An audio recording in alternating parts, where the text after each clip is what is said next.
Hello and welcome to IELTS Helping Hand. I hope you all are doing great. In this video, we're going to discuss the Journal Training Reading Test in detail. Journal Training Reading Test is 60 minutes long and has 40 questions.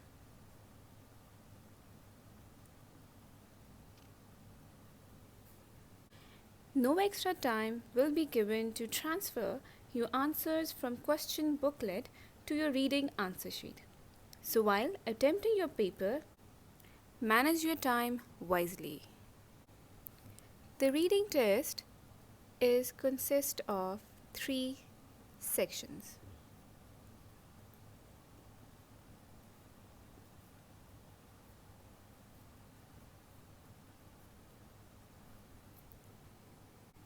These sections are in the order of difficulty.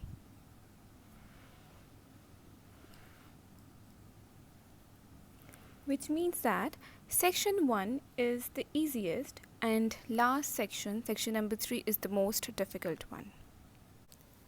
Section 1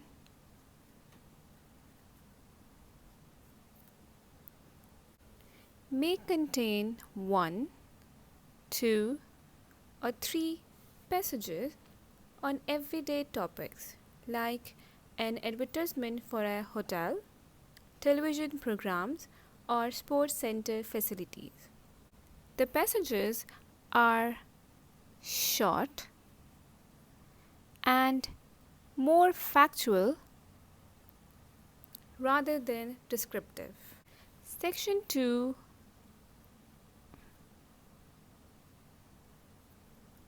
may also contain 1 or 2 passages and are often relates to work topics like contracts, job description, work condition, etc. Now, section 3. Passages of section 3 deals with the topic of journal interest.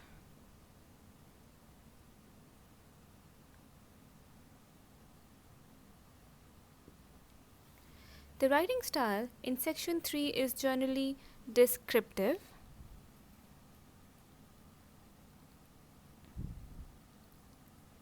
and instructive.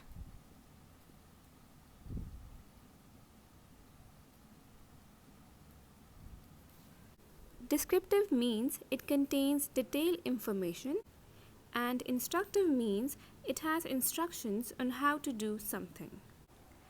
The passage is longer and more complex than previous ones. Normally, these passages are taken from newspaper, magazines, books, and online resources. Now, we will discuss the marking of Journal Training Reading Test in detail.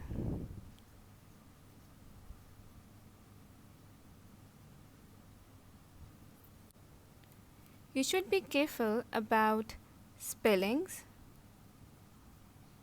and grammar while writing your answers or answer sheet, because you will lose marks for incorrect spelling and grammar. Each correct answer receives 1 mark. There is no negative marking for wrong answers, so it is advised to attempt all questions and make a guess in case you don't know the answer.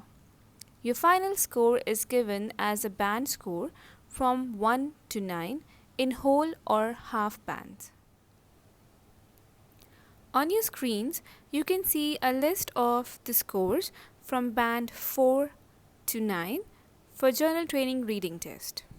If all of your answers are correct, you will score 9 band, which is the maximum band. In case of 1 wrong answer, you will score 8.5 and so on. Now, we will look at the types of questions that you could face in your IELTS Journal Training Reading Test. It's really important that you prepare all of these to avoid any confusion on your test day. In my coming videos, I will teach you how to attempt all of these with 100% accuracy. So do subscribe our channel. On your screens, you can see an example of multiple choice question. In such type of questions, you have to choose one best answer out of 4 alternatives or sometimes 5 alternatives too. The questions are in the same order as the information in the text. That is, the answer to the question number 1 will appear first in the passage, then the answer of question number 2, and so on. One thing that you should keep in your mind while attempting multiple choice question is, you should write these alphabets as your answers on your answer sheets, not this information. On your screens, you can see an example of identifying information questions, also known as true, false, not given questions.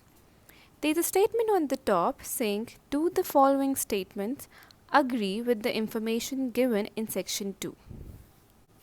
You have to identify whether the information and statements given in the passage are same, different, or do not exist.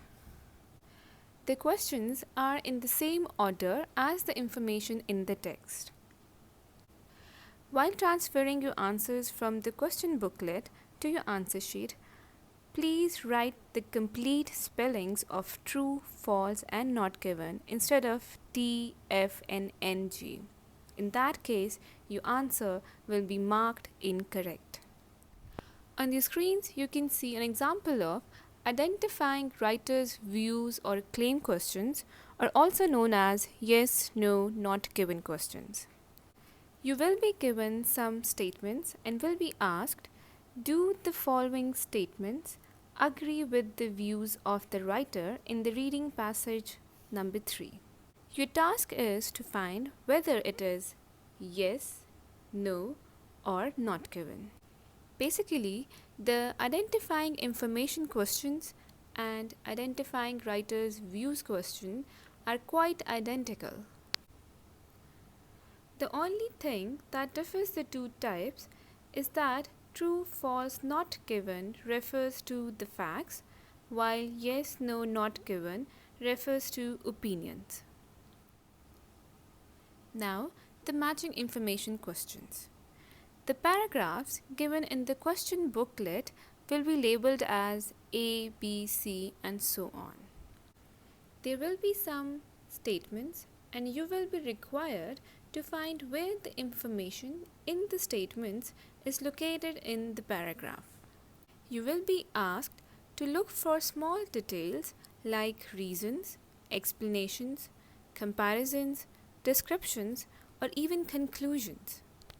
The questions do not follow the same order as the information in the text. Now, matching headings questions. There is a list of headings usually labeled in Roman numbers like these, and a list of sections or paragraphs marked alphabetically. Each heading will tell you about the main idea of the paragraph. You are responsible for matching the headings with each paragraph or sections of the text. In exam, the number of headings is usually higher than the numbers of paragraphs given. So, there is a chance that some headings will not be used, whereas each paragraph will have one heading only. Now, matching features questions. This type of question requires you to find detailed features and information about a person, object, or a place in the passage. You will be provided with proper nouns like names, and you have to match them with the given statements. That includes information about features of that object. The questions do not follow the same order as the information in the text. It is possible that some options will not be used and that others may be used more than once. The instructions will advise whether options may be used more than once or not. Now, short answer questions. It's very simple. Some questions will be given about factual details in the text and you have to answer them. Test takers must write their answers using words from the passage. The instructions will make it clear how many words or numbers you should use in your answer. In this example, your answer should be no more than 3 words and or a number.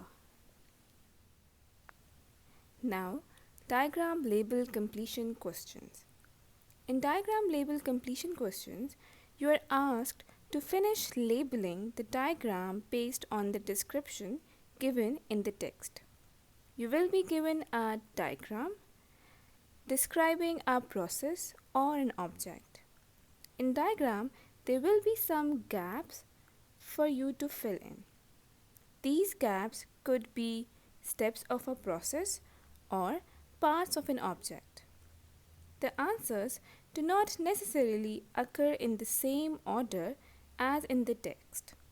In fact, the answers usually come from the one section rather than the entire text.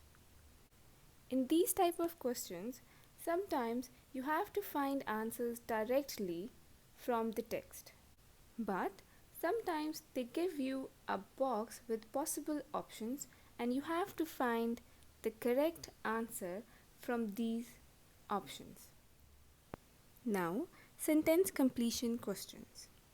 Test takers complete sentences by filling in the gaps in a given number of words taken from the text.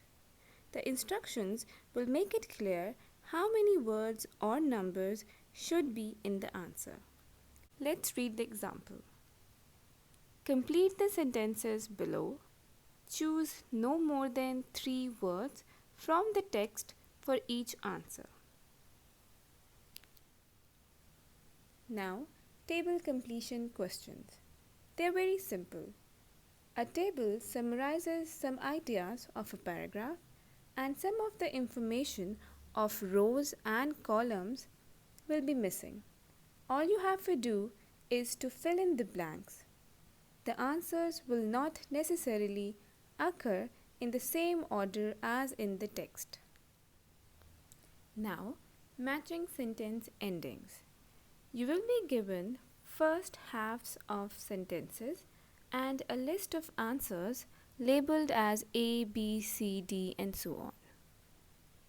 You will need to complete these sentences by reading the text and choosing the correct ending from the given list of options. You will have more options to choose from than questions. For example, here you have 5 questions and 8 options. The questions are in the same order as the information in the text. Now, summary completion questions. A summary contains some connected sentences of text with some missing information, and you have to fill in these gaps. Please do not write words more than you're allowed to write, otherwise your answer will be incorrect. In this example, you should write only one word as your answer. The answers will not necessarily occur in the same order as in the text. However, they will usually come from one section rather than the entire text. Now, flowchart completion. A flowchart shows us steps of a process. The process will have a start and an end with several steps in between. It could be about almost anything that can be broken into steps or stages. Now, note completion questions. Note completion questions are quite similar to summary completion questions. Some information will be missing, and you have to fill in these gaps. That's all for today. If you have any queries, please comment below. I will definitely answer them. Don't forget to subscribe, like, and share. Good luck.